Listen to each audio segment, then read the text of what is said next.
mbokki internet sunu YouTube senewood.com amaati mbégte et contentement comme niñ koy defee say su ne dans votre émission au calme ma dalalati ndaanaan boo xam ne moom it yàgg nañu béggal ci li nga xam ne moom moo di cinéma sénégalais di actrice bu mag a mag a mag parce que à chaque fois bu joué rôle rek da lay impressionné ci li nga xam ne moo di polyvalence bi nga xam ne dafay daal di ànd ak moom waaye itamit talent su ma nee talent moom ci moom la fekk baax parce que moom nag nee naa la loo ko jox mu jox la ko loo ko joxit mu jox la ba yokk la def la plus laf cet lay wax Fatou Jupiter la boo xam teint noir sœur d'ébène ma chérie nuyu naa la. maa ngi lay fay na bu di la dalal jàmm bu baax a baax. sa jaune meuf lan la.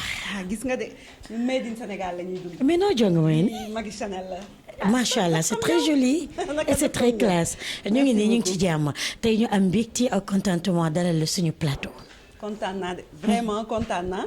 namoon tamit Seneweb. kii doon naa fi ñëw. waaw ça c'est vrai di rafetlu tamit seen liggéey. donc yaa ngi sa kër yéen a ngi seen kër tamit. non ndaanaan day raar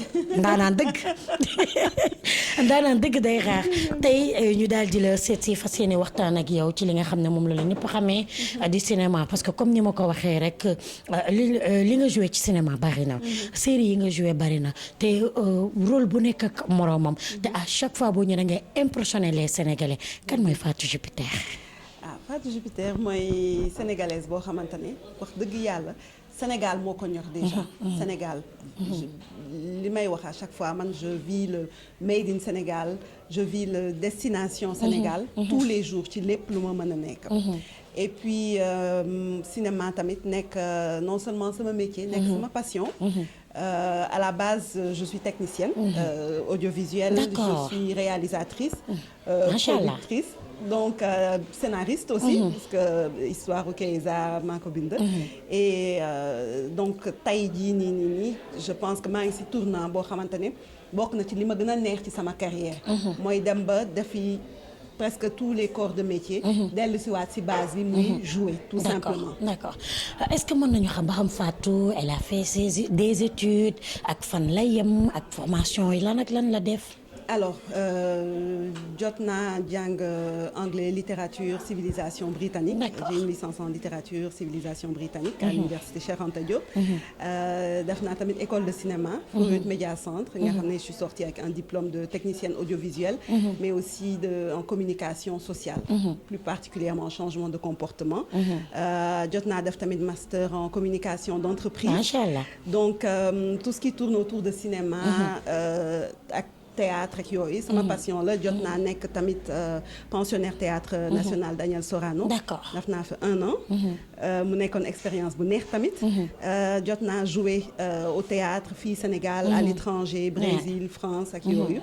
et voilà toute ma vie voilà tourne ci autour cinéma de la tourné cinéma communication voilà en gros.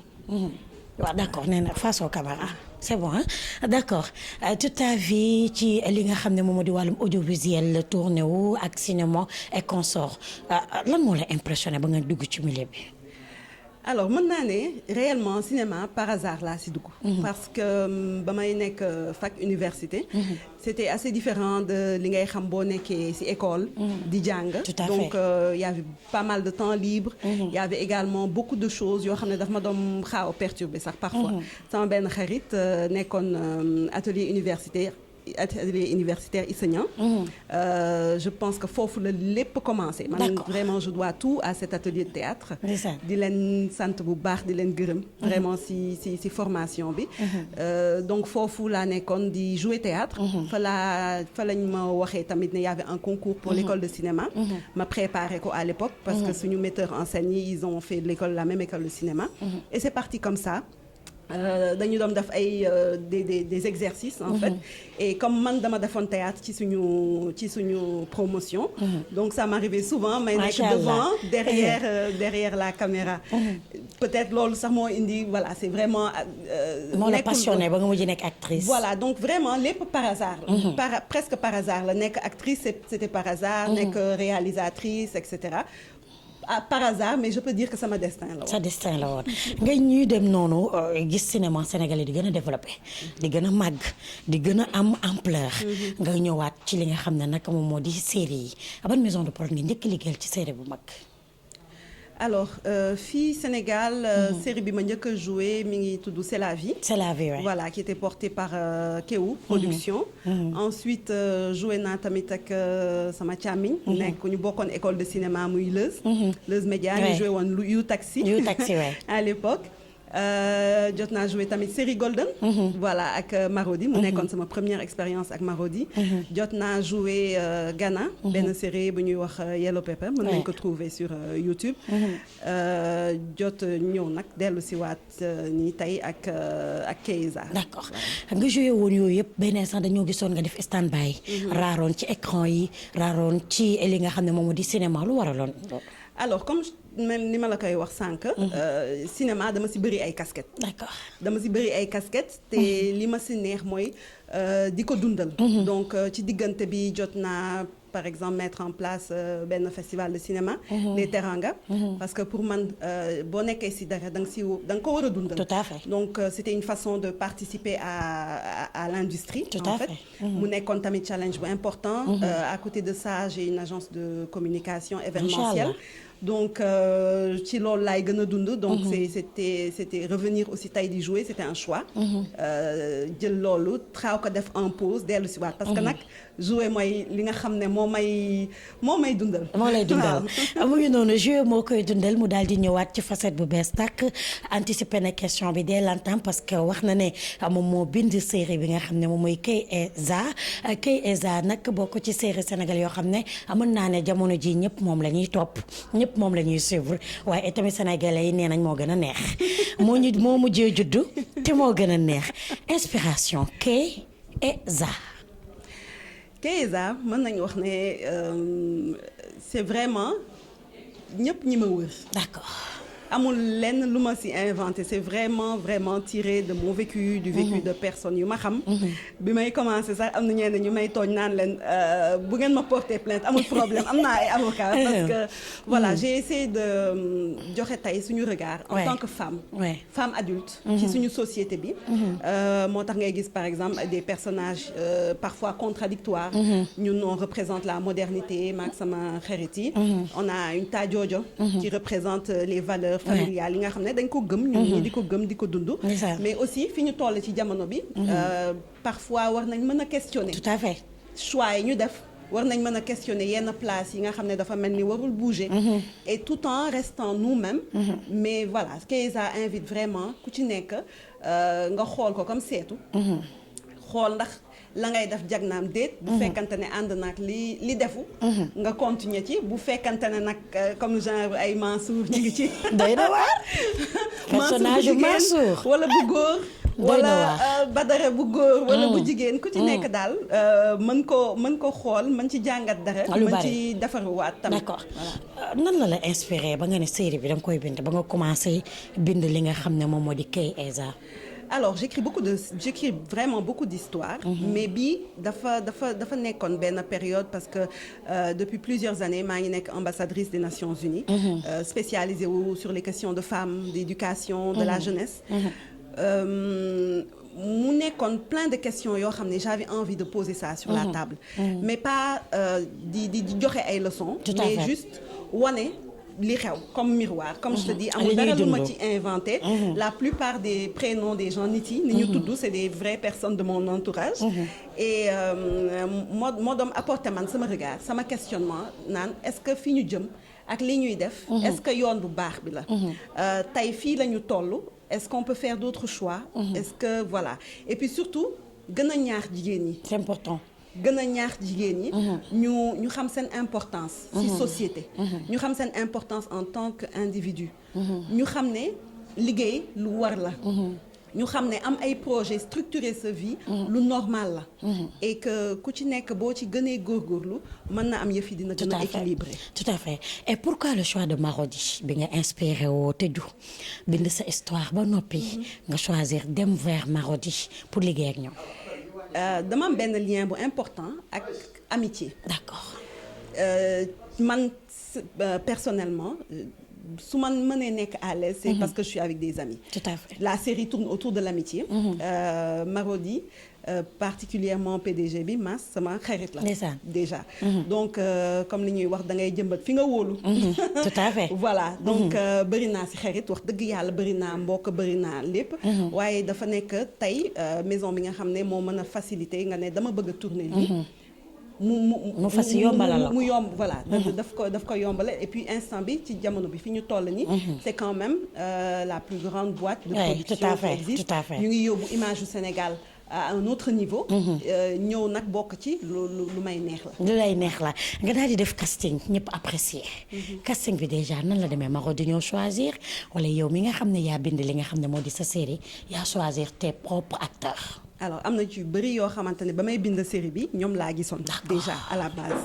Ensuite Marodi tamit am na ñoo xamante ne ñoo ko proposé ci casting bi donc c'est vraiment une vraie collaboration. nga boole ñeent ñu xaw a doy wax Jupiter moom mën nañ jàpp ne elle est calme Kiné Mbaye ñëpp xam nañ ne moom tontu làmmiñam moo ko moom ndax gis nañu rôle bu am solo bi nga xam ne def na ko ci maîtresse d'un homme marié buñ nee Keïcha ci douceur lañ ko xamee woon mais ñu gisaat beneen facette Keïcha buñ nee Dalanda moom it ñëpp xam nañ ne moom sax au moins personnage am daf ko maintenir ba tey parce que elle est toujours nan laa ko mën a waxee très classe posée donc ñi nga boole doy na waar. gis nga man li ma si gënoon neex li amoon importance si man mooy ñu gis ñu ci bëri ci beneen registre. même boo xoolee Mansour ak yu mel noonu. Keïcha particulièrement ñi ñuy suivre sur les réseaux xam nañ ni passé nañ nekk ay xarit. vraiment ay doom ndey lañu. macha allah et aspect bi dama ko yàgg wax. ma ne ko pourquoi nga bëgg a toujours nekk benn tata. en fait lan moo war a tax nga bëgg a toujours nekk benn tata et pour moi c'était important. humour bu naturel bi mu am nga xamante ne daf ko jàpp. je trouve déjà daf ko jàpp. et puis c'était important que mu wane ko parce que acteur da nga war a bëri palette. et rôle yi ngay jouer moo lay permettre nga wan ko. te def naa ñëpp apprécier nañ ko. ñëpp apprécier c'est important nga nekk li nga xam ne moom moo di scénariste. bind sa série ba noppi nekkat actrice principale nu mu la def. waaw kontaan franchement je pense que bu liggéey bi demee woon neneen mënoon na gën a diis mais maison de production bi yombalal na ma ko torop c'est pas évident je suis la créatrice je suis aussi responsable de suivi artistique bi c'est pas évident nga sa xel mën a jàpp lépp mais dañu am équipe boo xamante ne à commencer par le réalisateur les techniciens costumières yi maquilleuses yi yëpp ba ci régisseuses yi ñi nga xam ne ñoom ñooy veiller sur nous ndax lekk nañ ndax naan nañu ndax ñibbi nañu ak yooyu ñëpp dañu nekk benn famille donc mu yombalal ñu ko lool vraiment sa goro doy na waax énervé na sénégalais yi nañ ci wax personnage u Mansour bu njëkk ba goro yu jigéen yi lañ daan gis ñuy sonal seeni goro waaye Mansour tamit nel est-ce que duñu wax ne goro yu jigéen ñi la ñu doon fësal ci écran bi parce que yëf yi ba mu génnee ba tey damay gis ay témoignages yu bëri naan heureusement enfin que ñu siy wax parce que am na ñoo xamante ne ñu ngi jot a dund dara ak seen goro yi d'accord ak seen goro yu góor yi ci commentaire yi buñ ko bindee ak yenn DM yi may jot doy na waar waaye dafa naan bu ñu accès bu ñuy gën a dem dinañ comprendre lan moo tax mu mel nii man série bi 2 personnes ma ci énervé Mansour mënuma ko supporter ñu koy nuyoo passage suñu papa waaye sa jëkkër tamit. Badara doy na waar est-ce que góor yu mel ni Badara est-ce que am na ci kër yi. mbokk internet yi doy na waar. góor yu mel ni Badara. gis naa ci ay Badara de xam naa ci ay quelques Badara c'est clair que nag dajalewuñu jikko Badara yëpp. waaye vraiment. waaw mais c'était important tamit mu nekk benn remise en question. bu fekkante ne meloon ni Badara alhamdulilah. bu fekkante ne tamit yenn saa yi nga jël ay décisions yu lay nekk loo Badara. xëy na dina la indiwaat. comme ça jàmm am ci kër yi. loolu de moom moo ñu tax a jóg. moo la tax a jóg muy série boo xam ne ñëpp daal dinañu apprécier lan moo la ci gën a neex. bokk na ci li ma gën a neex li ngay tudd sànq mooy casting bi. jot nañu boole ay nit yoo xam ne vraiment dañu sori ci man. Tadiodio. sama yaay. notre maman nationale. waaw Mansour mi nga xam ne c'est un frère. boo xam ne on se connaît depuis au moins 20 ans. bokk na ci ñi ma vraiment jàppale. bi may commencer. Keïcha mais je veux dire vraiment. bokk na ci li ma gën a neex sincèrement ñi ñu jot a dajale et puis nag accueil bi ko public bi def loolu vraiment dañ ciy sant yàlla tous les jours et puis di gën a góorgóorlu c'est important bañ leen décevoir incha allah lu la gën a naqari ma gën a naqari pour man nag àdduna lépp expérience la même bu amee tey loo xamante ne gënalu la wala neexu la bëggee woo ko woon noonu comme par exemple pour le cas précis di nga imaginer benn série ne nii ak nii la war a demee mais le fait que ñeneen apporter ci seen vision mën na la bañ a voilà mën na la bañ a neex tout de suite et tout ça mais parfois nga accepter vision wu jàmbur yi dina enrichir yi fi donc amuma ci lu ma naqari ngeen am benn partie boo leen joué boo xam ne nit ñu ngi koy dund ci jamono ji ci réseaux sociaux yi yàqante bi ci TikTok bi am na touche bu am solo bu ci sama sœur daal di jouer toog ci sa live yàq sa moroomu jullit yàq sa moroomu sénégalais da nga laal foo xam ne ñu bari ñu ngi koy dund jamono ji fu metti sincèrement sànq rek. da nga Selbé ñu koy nuyoo passage. non elle a vraiment assuré. elle a vraiment assuré. li ñu bëggoon wane tamit bokk c'est très important cette question. c'est que réseaux sociaux ni mu amee importance comme ni ñuy gisee Kiné Mbaye. ni ñu jaayam. di si développer. ñeneen ak ñeneen ci biir série bi dinañ ko gis. daf ci am ñoo xam ne. dañ si profito doo xam sax quel est le but. tout à fait daf fekk ñu sànq rek ñu koy waxtaan ak taajooju ma ne ko man par exemple TikTok bëriwuma ci tànk. mais chaque fois su ma fa duggee dafa am benn niveau de violence. parfois de malveillance boo xam ne man ça me met mal à l'aise. tout à fait damay naan mais ñun sénégalais. kañ la ñu mel nii. kañ la ñu toog saa yu nit partagé bonheur am wala benn réussite. wala juste lu ndaw lu mu mën a def. di nga gis kenn ku ñëw wax loo xam ne mën na yàq sa àdduna boobu voilà. mais pourquoi en fait. doy na wax vraiment cri de cœur bu may lancer la nañu gën a bëggante. parce que dëkk ñi ko bokk ay mbokk lañu. sénégalais sa moromu sénégalais mooy sa mbokk. et c'est important que ñu dellu si waat ci base ñun li nga xam ne mooy suñuy valeur. mooy yëf yi boo baaxlee ñun ñëpp ay baax. dëgg la. mais dëkk boo xamante ne ñii dañuy jéem a def ñii di yàq. sans aucun voilà juste parce que daf leen neex. loolu du jëm kër. ñu ngi commencé yàq li nga xam ne mooy suñuy valeur. waaw vraiment wax dëgg yàlla. non man partie boobu ça me touche parce que dafa bari ñu koy dund. ci li nga xam ne moom moo di les réseaux sociaux. donc bokk na partie boo xam ne dafa thème boobu xaw ma lu la ci dugal waaye bravo à toi parce que yàqante bi ci biir réseaux sociaux war na jeex. war na jeex mës nga dund trahison. trahison waaw comme ñëpp. waaw ci amitié wala. disons plutôt ci amitié. d'accord ci amitié. meilleur ami la woon wala. waaw. anecdote bi may ñu ko. dit yow tamit fii ci réseau lañu nekk. may ñu non mais expliquer ñu tuuti rek. anecdote bi waaye. li ma mën a wax rek. parce que ñu bari boo gisee ma laaj la loolu. dafa ñëwaat ci réseaux sociaux yi. soo waxee dañ naan am xarit amatul. boo waxee ñu naan sa meilleur ami mi ngay dem di confier wu suba mooy dem ci réseau yàq la. d'accord man nag gëmuma loolu. d'accord pourquoi. parce que man dama am ay xarit. d'accord vraiment. dama am ay xarit ay xaritu démb ay xarit yoo xam ne en cours de route laa leen xamee. et tey lu ma mënti def ci àdduna du ma jaaxle. parce que je sais que su ma yëkkatee sama téléphone quoi qu'il arrive dinaa am nit yu ma taxaw. mais ci anecdote bi nga doon wax noonu. trahison on va dire que déjà après yëf yi buy passé da ngay naan. lii ci àdduna la bokk. parce que xëy na ànd boo gis rek dafa am bakkan. te nit ku sañoon da ngay baax. ku sañoon da ngay def lu rafet. ku sañoon kenn du la tudd ci yenn yi. donc yenn événement yi bu amee bu yëf yi méttee wala nga mer ak yooyu bu jàllee da ngay xam ne juste kii dafa waroon génn sa voilà ci sa trajectoire. mais nag trahison amitié. nekk na lu métti. parce que xarit mooy ki nga xam ne da nga koy wóolu. mooy yor sa sécurité. xam nga xaritoo amul ay comme boo nekkee en relation de couple nga war ko neex genre tey dama war a poudre maquillage xëeñ lu neex pour mu bëgg ma da ngay naturel ak sa xarit. tout à fait donc nekk na lu doy waar. nit def la confiance. nga wëlbatiku def loo xamante ne ce n'est pas c'est pas bien. ça c'est vrai waaw nañ si bàyyan nañuy gën a bàyyi xel parce que mën na yàq nit. mën na yàq l'émission tire à sa fin lan ngay tàggatoo ak lan mooy projet yi actuellement. alors déjà maa ngi kontaan bu baax vraiment di leen gërëm bu baax ci Merci ngeen ñëw beaucoup. di remercier ñëpp ñi nga xam ne ñooy soutenir série Keza bi début bi ba léegi ñuy gis ne à chaque fois vue yaa ngi yokk di remercier toute l'équipe di leen wax nag ne maak yéen ñi ngi soog a commencé suñu aventure ci yii donc xaar leen ñu incha allah ci yeneen projet macha allah. xaar leen ñu ci yeneen yoo xam ne xalaatool comme si série bi rek da ngay foog ne fii la ñu jëm ñu jékki wan leen feneen jàdd Signalé droite. jàdd gauche noonu rek lay doon di jaajëfal ñëpp di jaajëfal ñëpp di ñaan nag yàlla na ñëpp am jàmm Allahumma amiin. yàlla ñuy gën a yéenante jàmm Allahumma amin.